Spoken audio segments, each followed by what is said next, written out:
All right, my lovelies, moving right along. I just got home from work. I live in Washington State, as most of you guys know. We were informed today that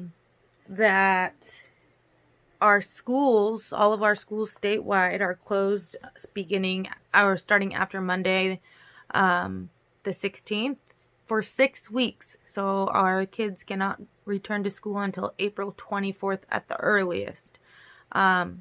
So because of that, I'm going to hopefully be getting a bunch of chapters read and posted for the ones that want to listen to me, strangely enough. Also, I am a reader, so I could read other books if there's some of you that are kind of getting tired of Twilight or want something else to listen to as well.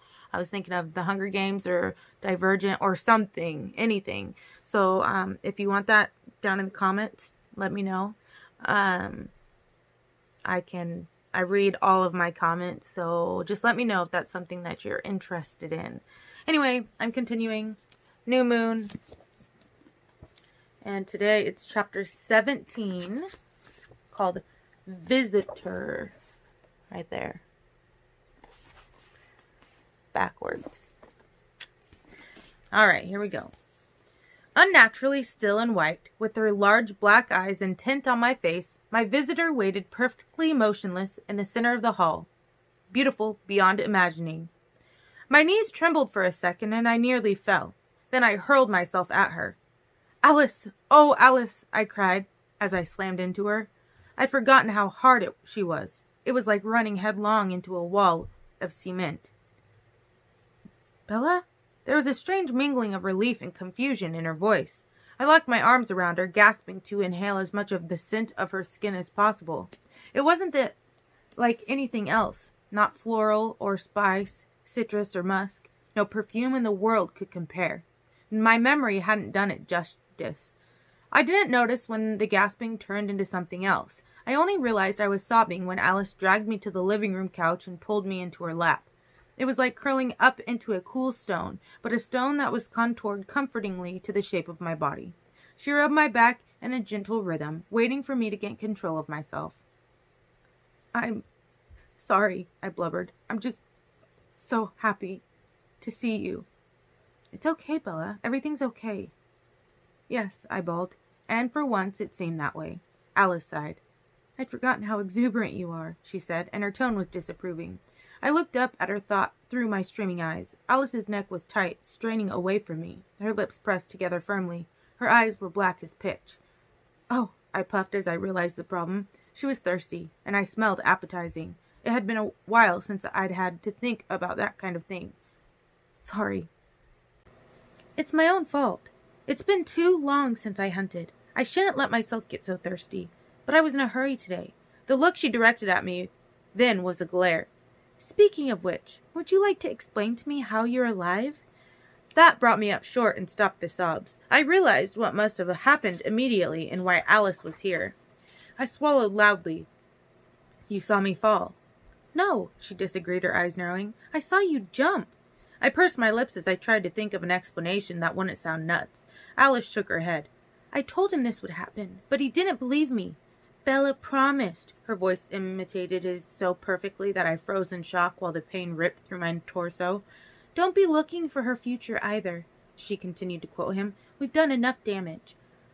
"But just because I'm not looking doesn't mean I don't see," she went on. "I wasn't keeping tabs on you, I swear, Bella. It's just that I'm already attuned to you. When I saw you jumping, I didn't think. I just got on a plane. I knew I would be too late, but I couldn't do nothing. And then I get here, thinking maybe I could help Charlie somehow, and you drive up." She shook her head, this time in confusion. Her voice was strained. "I saw you go into the water, and I waited and waited for you to come up, but you didn't. What happened? And how could you do that to Charlie? Did you stop to think what this would do to him? And my brother? Do you have any idea what Edward—" I cut her off then as soon as she said his name. I'd let her go on, even after I realized the misunderstanding she was under, just to hear the perfect bell tone of her voice. But it was time to interrupt. "Alice, I wasn't committing suicide." She eyed me dubiously. "Are you saying you didn't jump off a cliff?" "No, but," I grimaced, It was for recreational purposes only. Her expression hardened. I'd seen some of Jacob's friends cliff diving, I insisted. It looked like fun, and I was bored. She waited. I didn't think about how the storm would affect the currents. Actually, I didn't think about the water much at all. Alice didn't buy it. I could see that she still thought I had been trying to kill myself. I decided to redirect. So, if you saw me go in, why didn't you see Jacob? She cocked her head to the side, distracted. I continued. It's true that I probably would have drowned if Jacob hadn't jumped in after me. Well, okay, there's no probably about it, but he did. And he pulled me out, and I guess he towed me back to the shore, though I was kind of out for that part. It couldn't have been more than a minute that I was under before he grabbed me. How come you didn't see that? She frowned in perplexity. Someone pulled you out? Yes, Jacob saved me. I watched curiously as an enigmatic range of emotions flitted across her face. Something was bothering her imperfect vision, but I wasn't sure. Then she deliberately leaned in and sniffed my shoulder. I froze. Don't be ridiculous, she muttered, sniffing at me some more. What are you doing? She ignored my question. Who was with you out there just now? It sounded like you were arguing. Jacob Black? He's sort of my best friend, I guess. At least he was. I thought of Jacob's angry, betrayed face and wondered what he was to me now. Alice nodded, seeming preoccupied. What? I don't know, she said. I'm not sure what it means. Well, I'm not dead, at least. She rolled her eyes. He was a fool to think you could survive alone. I've never seen anyone so prone to life-threatening idiocy. I survived, I pointed out. She was thinking of something else. So, if the currents were too much for you, how did this Jacob manage? Jacob is strong. She heard the reluctance in my voice and her eyebrows rose. I gnawed on my lip for a second. Was this a secret or not? And if it was, then who was my greatest allegiance to? Jacob or Alice? It was too hard to keep secrets, I decided. Jacob knew everything. Why not Alice too? Well, he's sort of a werewolf, I admitted in a rush. The Quileutes turn into wolves when there are vampires around? They know Carlisle from a long time ago. Were you with Carlisle back then? Alice gawked at me for a moment and then recovered herself, blinking rapidly. Well, I guess that explains the smell, she muttered. But does it explain what I didn't see? She frowned, her porcelain forehead creasing. The smell? I repeated. You smell awful, she said absently, still frowning. A werewolf? Are you sure about that? Very sure, I promised, wincing as I remembered Paul and Jacob fighting in the road. I guess you weren't with Carlisle the last time there were werewolves here in Forks. No, I hadn't found him yet. Alice was still lost in thought. Suddenly her eyes widened, and she turned to stare at me with a shocked expression. Your best friend is a werewolf? I nodded sheepishly. How long has this been going on? Not long, I said, my voice sounding defensive. He's only been a werewolf for just a few weeks. She glowered at me. A young werewolf? Even worse! Edward was right. You're a magnet for danger. Weren't you supposed to be staying out of trouble? There's nothing wrong with werewolves, I grumbled, stung by her critical tone. Until they lose their tempers. She shook her head sharply from side to side. Leave it to you, Bella. Anyone else would be better off when the vampires left town, but you have to start hanging out with the first monsters you can find. I didn't want to argue with Alice. I was still trembling with joy that she was really truly here, that I could touch her marble skin and hear her wind-chime voice. But she had it all wrong. No, Alice, the vampires didn't really leave. Not all of them, anyway. That's the whole trouble. If it weren't for the werewolves, Victoria would have gotten to me by now. Well, if it weren't for Jake and his friends, Laurent would have gotten me before she could. I guess so. Victoria, she hissed. Laurent! I nodded, a teensy bit alarmed by the expression in her black eyes. I pointed at my chest. Danger magnet, remember? She shook her head again. Tell me everything. Start at the beginning. I glossed over the beginning, skipping the motorcycles and the voices, but telling her everything else right up to today's misadventure. Alice didn't like my thin explanation about boredom and the cliff, so I hurried on to the strange flame I'd seen on the water and what I thought it meant. Her eyes narrowed almost to slits at that part. It was strange to see her look so dangerous, like a vampire. I swallowed hard and went on with the rest about Harry. She listened to my story without interrupting. Occasionally, she would shake her head, and the crease in her forehead deepened until it looked like it was carved permanently into the marble of her skin. She didn't speak, and finally I fell quiet, struck again by the borrowed grief at Harry's passing. I thought of Charlie. He would be home soon. What condition would he be in? Our leaving didn't do you any good at all, did it? Alice murmured. I laughed once. It was a slightly hysterical sound. That was never the point, though, was it? It's not like you left for my benefit. Alice scowled at the floor for a moment. Well, I guess I acted impulsively today. I probably shouldn't have intruded. I could feel the blood draining from my face. My stomach dropped. Don't go, Alice, I whispered. My fingers locked around the collar of her white shirt, and I began to hyperventilate. Please, please don't leave me. Her eyes opened wider. All right, she said, enunciating each word with slow precision. I'm not going anywhere tonight. Take a deep breath. I tried to obey, though I couldn't quite locate my lungs. She watched my face while I concentrated on my breathing. She waited till I was calmer to comment. You look like hell, Bella. I drowned today, I reminded her. It goes deeper than that. You're a mess. I flinched. Look, I'm doing my best. What do you mean? It hasn't been easy. I'm working on it. She frowned. I told him, she said to herself. Alice, I sighed. What did you think you were going to find? I mean, besides me dead? Did you expect to find me skipping around and whistling show tunes? You know me better than that. I do, but I hoped. Then I guess I don't have the corner on the idiocy market. The phone rang. That has to be Charlie, I said, staggering to my feet. I grabbed Alice's stone hand and dragged her with me to the kitchen. I wasn't about to let her out of my sight. Charlie? I answered the phone. No, it's me, Jacob said. Jake! Alice scrutinized my expression. Just making sure you were still alive, Jacob said sourly. I'm fine. I told you that it wasn't... Yeah, I got it. Bye. Jacob hung up on me. I sighed and let my head hang back, staring at the ceiling. That's going to be a problem. Alice squeezed my hand. They aren't excited I'm here. Not especially, but it's none of their business anyway. Alice put her arm around me. So what do we do now? She mused. She seemed to talk to herself for a moment. Things to do, loose ends to tie. What things to do? Her face was suddenly careful. I don't know for sure. I need to see Carlisle. Would she leave so soon? My stomach dropped. Could you stay? I begged. Please? For just a little while? I've missed you so much. My voice broke. If you think that's a good idea. Her eyes were unhappy. I do. You can stay here. Charlie would love that. I have a house, Bella. I nodded, disappointed but resigned. She hesitated, studying me. Well, I need to go get a suitcase of clothes, at the very least. I threw my arms around her. Alice, you're the best. And I think I'll need to hunt. Immediately, she added in a strained voice. Oops, I took a step back. Can you stay out of trouble for 1 hour? She asked skeptically. Then, before I could answer, she held up one finger and closed her eyes. Her face went smooth and blank for a few seconds.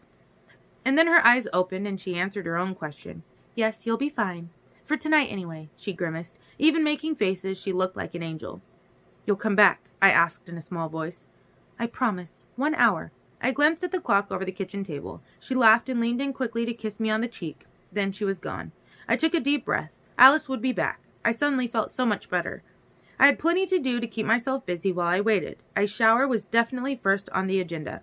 I sniffed my shoulders as I undressed, but I couldn't smell anything but the brine and seaweed scent of the ocean. I wondered what Alice had meant about me smelling bad. When I was cleaned up, I went back to the kitchen. I couldn't see any signs that Charlie had eaten recently, and he would probably be hungry when he got back. I hummed tunelessly to myself as I moved around the kitchen. While Thursday's casserole rotated in the microwave, I made up the couch with sheets and an old pillow. Alice wouldn't need it, but Charlie would need to see it. I was careful not to watch the clock. There was no reason to start myself panicking. Alice had promised. I hurried through my dinner, not tasting it, just feeling the ache as it slid down my raw throat. Mostly I was thirsty. I must have drunk a half-gallon of water by the time I was finished. All the salt in my system had dehydrated me. I went to go try and watch TV while I waited. Alice was already there, sitting on her improvised bed. Her eyes were a liquid butterscotch. She smiled and patted the pillows. Thanks. You're early, I said, elated. I sat down next to her and leaned my head on her shoulder. She put her cold arms around me and sighed. Bella, what are we going to do with you? I don't know, I admitted. I really have been trying my hardest. I believe you. It was silent. Does he... I took a deep breath. It was harder to say his name out loud, even though I was able to think it now. Does Edward know you're here? I couldn't help asking. It was my pain, after all. I'd deal with it when she was gone. I promised myself and felt sick at the thought. No. There was only one way that could be true. He's not with Carlisle and Esme? He checks in every few months. Oh. He must still be out enjoying his distractions. I focused my curiosity on a safer topic. You said you flew here? Where did you come from? I was in Denali, visiting Tanya's family. Is Jasper here? Did he come with you? She shook her head. He didn't approve of my interfering. We promised. She trailed off, and then her tone changed. And you think Charlie won't mind my being here? She asked, sounding worried. Charlie thinks you're wonderful, Alice. Well, we're about to find out. Sure enough, a few seconds later, I heard the cruiser pull into the driveway. I jumped up and hurried to open the door. Charlie trudged slowly up the walk, his eyes on the ground and his shoulders slumped. I walked forward to meet him. He didn't even see me until I hugged him around the waist. He embraced me back fiercely. I'm so sorry about Harry, Dad. I'm really going to miss him, Charlie mumbled. How's Sue doing? She seems dazed, like she hasn't grasped it yet. Sam's staying with her. The volume of his voice faded in and out. Those poor kids. Leah's just a year older than you, and Seth is only 14. He shook his head. He kept his arms tight around me as he started toward the door again. Dad, I figured I'd better warn him. You'll never guess who's here. He looked at me blankly. His head swiveled around and he spied the Mercedes across the street, the porch light reflecting off the glossy black paint. Before he could react, Alice was in the doorway. Hi, Charlie, she said in a subdued voice. I'm sorry I came at such a bad time. Alice Cullen? He peered at the slight figure in front of him as if he doubted what his eyes were telling him. Alice, is that you? It's me, she confirmed. I was in the neighborhood. Is Carlisle... No, I'm alone. Both Alice and I knew he wasn't really asking about Carlisle. His arm tightened over my shoulder.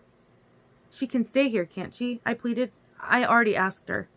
Of course, Charlie said mechanically. We'd love to have you, Alice. Thank you, Charlie. I know it's horrid timing. No, it's fine, really. I'm going to be really busy doing what I can for Harry's family. It will be nice for Bella to have some company. There's dinner for you on the table, Dad, I told him. Thanks, Belle. He gave me one more squeeze before he shuffled toward the kitchen. Alice went back to the couch and I followed her. This time, she was the one to pull me against her shoulder. You look tired. Yeah, I agreed and shrugged. Near-death experiences do that to me. So what does Carlisle think of you being here? He doesn't know. He and Esme were on a hunting trip. I'll hear from him in a few days when he gets back.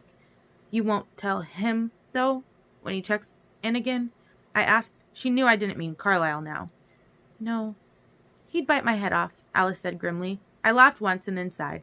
I didn't want to sleep. I wanted to stay up all night talking to Alice, and it didn't make sense for me to be tired, what with crashing on Jacob's couch all day. But drowning really had taken a lot out of me, and my eyes wouldn't stay open. I rested my head on her stone shoulder and drifted into a more peaceful oblivion than I had any hope of. I woke early from a deep and dreamless sleep, feeling well rested but stiff. I was on the couch tucked under the blankets I'd laid out for Alice, and I could hear her and Charlie talking in the kitchen. It sounded like Charlie was fixing her breakfast. How bad was it, Charlie? Alice asked softly, and at first I thought they were talking about the Clearwaters. Charlie sighed. Real bad. Tell me about it. I want to know exactly what happened when we left. There was a pause while a cupboard door was closed and a dial on the stove was clicked off. I waited, cringing. I've never felt so helpless, Charlie began slowly. I didn't know what to do. That first week, I thought I was going to have to hospitalize her. She wouldn't eat or drink. She wouldn't move. Dr. Garandy was throwing around words like catatonic, but I didn't let him up to see her. I was afraid it would scare her. She snapped out of it, though? I had Renee come to take her to Florida. I just didn't want to be the one if she had to go to a hospital or something. I hoped being with her mother would help. But when we started packing her clothes, she woke up with a vengeance. I've never seen Bella throw a fit like that. She was never one for the tantrums, but boy, did she fly into a fury. She threw her clothes everywhere and screamed that we couldn't make her leave. And then she finally started crying. I thought that would be the turning point. I didn't argue when she insisted on staying here. And she did seem to get better at first. Charlie trailed off. It was hard listening to this, knowing how much pain I'd caused him. But, Alice prompted. She went back to school and work. She ate and slept and did her homework. She answered when someone asked her a direct question. But she was empty. Her eyes were blank. There were lots of little things. She wouldn't listen to music anymore. I found a bunch of CDs broken in the trash. She didn't read. She wouldn't be in the same room when the TV was on. Not that she watched it so much before. I finally figured it out. She was avoiding everything that might remind her of him. We could hardly talk. I was so worried about saying something that would upset her. The littlest things would make her flinch, and she never volunteered anything. She would just answer if I asked her something. She was alone all the time. She didn't call her friends back, and after a while they stopped calling. It was Night of the Living Dead around here. I still hear her screaming in her sleep. I could almost see him shuddering. I shuddered too, remembering, and then I sighed. I hadn't fooled him at all, not for 1 second. I'm so sorry, Charlie, Alice said, voice glum. It's not your fault. The way he said it made it perfectly clear that he was holding someone responsible. You were always a good friend to her.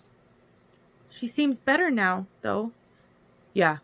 Ever since she started hanging out with Jacob Black, I've noticed a real improvement. She has some color in her cheeks when she comes home, some light in her eyes. She's happier. He paused, and his voice was different when he spoke again. He's a year or so younger than her, and I know she used to think of him as a friend, but I think maybe it's something more now, or headed that direction anyway. Charlie said this in a tone that was almost belligerent. It was a warning, not for Alice, but for her to pass along. Jake's old for his years, he continued, still sounding defensive. He's taking care of his father physically, the way Bella took care of her mother emotionally. It matured him. He's a good-looking kid, too. Takes after his mom's side. He's good for Bella, you know, Charlie insisted. Then it's good she has him, Alice agreed. Charlie sighed out a big gust of air, folding quickly to the lack of opposition. Okay, so I guess that's overstating things. I don't know. Even with Jacob, now and then I see something in her eyes, and I wonder if I've ever grasped how much pain she's really in. It's not normal, Alice. And it frightens me. Not normal at all. Not like someone left her, but like someone died. His voice cracked. It was like someone had died, like I had died, because it had been more than just losing the truest of true loves, as if that were not enough to kill anyone. It was also losing a whole future, a whole family, the whole life that I'd chosen. Charlie went on in a hopeless tone. I don't know if she's going to get over it. I'm not sure if it's in her nature to heal from something like this. She's always been such a constant little thing. She doesn't get past things, change her mind. She's one of a kind, Alice agreed in a dry voice. And Alice, Charlie hesitated.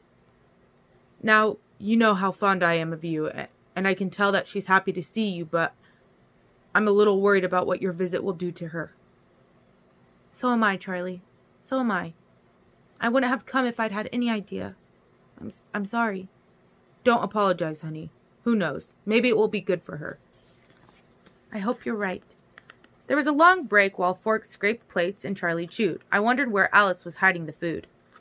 Alice, I have to ask you something, Charlie asked awkwardly. Alice was calm. Go ahead. He's not coming back to visit too, is he? I could hear the suppressed anger in Charlie's voice. Alice answered in a soft, reassuring tone. He doesn't even know I'm here. The last time I spoke with him, he was in South America. I stiffened as I heard this new information and listened harder. That's something, at least, Charlie snorted. Well, I hope he's enjoying himself. For the first time, Alice's voice had a bit of steel in it. I wouldn't make assumptions, Charlie. I knew how her eyes would flash when she used that tone. A chair scooted from the table, scraping loudly across the floor. I pictured Charlie getting up. There was no way Alice would make that kind of noise. The faucet ran, splashing against a dish. It didn't sound like they were going to say anything more about Edward, so I decided it was time to wake up. I turned over, bouncing against the springs to make them squeak. Then I yawned loudly. All was quiet in the kitchen. I stretched and groaned. "Alice?" I asked innocently. The soreness rasping in my throat added nicely to the charade. "I'm in the kitchen, Bella," Alice called, no hint in her voice that she suspected my eavesdropping. But she was good at hiding things like that. Charlie had to leave then. He was helping Sue clear water with the funeral arrangements. It would have been a very long day without Alice. She never spoke about leaving, and I didn't ask her. I knew it was inevitable, but I put it out of my mind. Instead, we talked about her family. All but one. Carlisle was working nights in Ithaca and teaching part-time at Cornell. Esme was restoring a 17th century house, a historical monument in the forest north of the city. Emmett and Rosalie had gone to Europe for a few months on another honeymoon, but they were back now. Jasper was at Cornell too, studying philosophy this time, and Alice had been doing some personal research concerning the information I'd accidentally uncovered for her last spring. She'd successfully tracked down the asylum where she'd spent the last years of her human life, the life she had no memory of. "My name was Mary Alice Brandon," she told me quietly. "I had a little sister named Cynthia. Her daughter, my niece, is still alive in Biloxi." "Did you find out why they put you in that place? What would drive parents to that extreme, even if their daughter saw visions of the future?" She just shook her head, her topaz eyes thoughtful. "I couldn't find much about them. I went through all the old newspapers on microfiche. My family wasn't mentioned often. They weren't part of the social circle that made the papers. My parents' engagement was there, and Cynthia's. The name fell uncertainly from her tongue. My birth was announced. And my death. I found my grave. I also filched my admission sheet from the old asylum archives. The date on the admission and the date on my tombstone are the same." I didn't know what to say, and after a short pause, Alice moved on to lighter topics. The Cullens were reassembled now, with the one exception, spending Cornell's spring break in Denali with Tanya and her family. I listened too eagerly to even the most trivial news. She never mentioned the one I was most interested in, and for that I was grateful. It was enough to listen to the stories of the family I'd once dreamed of belonging to. Charlie didn't get back until after dark, and he looked more worn than he had the night before. He would be headed back to the reservation first thing in the morning for Harry's funeral, so he turned in early. I stayed on the couch with Alice again. Charlie was almost a stranger when he came down the stairs before the sun was up, wearing an old suit I'd never seen him in before. The jacket hung open. I guessed it was too tight to fasten the buttons. His tie was a bit wide for the current style. He tiptoed to the door, trying not to wake us up. I let him go, pretending to sleep, as Alice did on the recliner. As soon as he was out the door, Alice sat up. Under the quilt, she was fully dressed. "So, what are we doing today?" she asked. "I don't know. Do you see anything interesting happening?" She smiled and shook her head. "But it's still early." All the time I'd been spending in La Push meant a pile of things I'd been neglecting at home, and I decided to catch up on my chores. I wanted to do anything that might make life easier for Charlie. Maybe it would make him feel just a little better to come home to a clean, organized house. I started with the bathroom. It showed the most signs of neglect. While I worked, Alice leaned against the door jamb and asked nonchalant questions about our high school friends and what they had been up to since she'd left. Her face stayed casual and emotionless, but I sensed her disapproval when she realized how little I could tell her. Or maybe I just had a guilty conscience after eavesdropping on her conversation with Charlie yesterday morning. I was literally up to my elbows in comment, scrubbing the floor of the bathtub when the doorbell rang. I looked to Alice at once, and her expression was perplexed, almost worried, which was strange. Alice was never taken by surprise.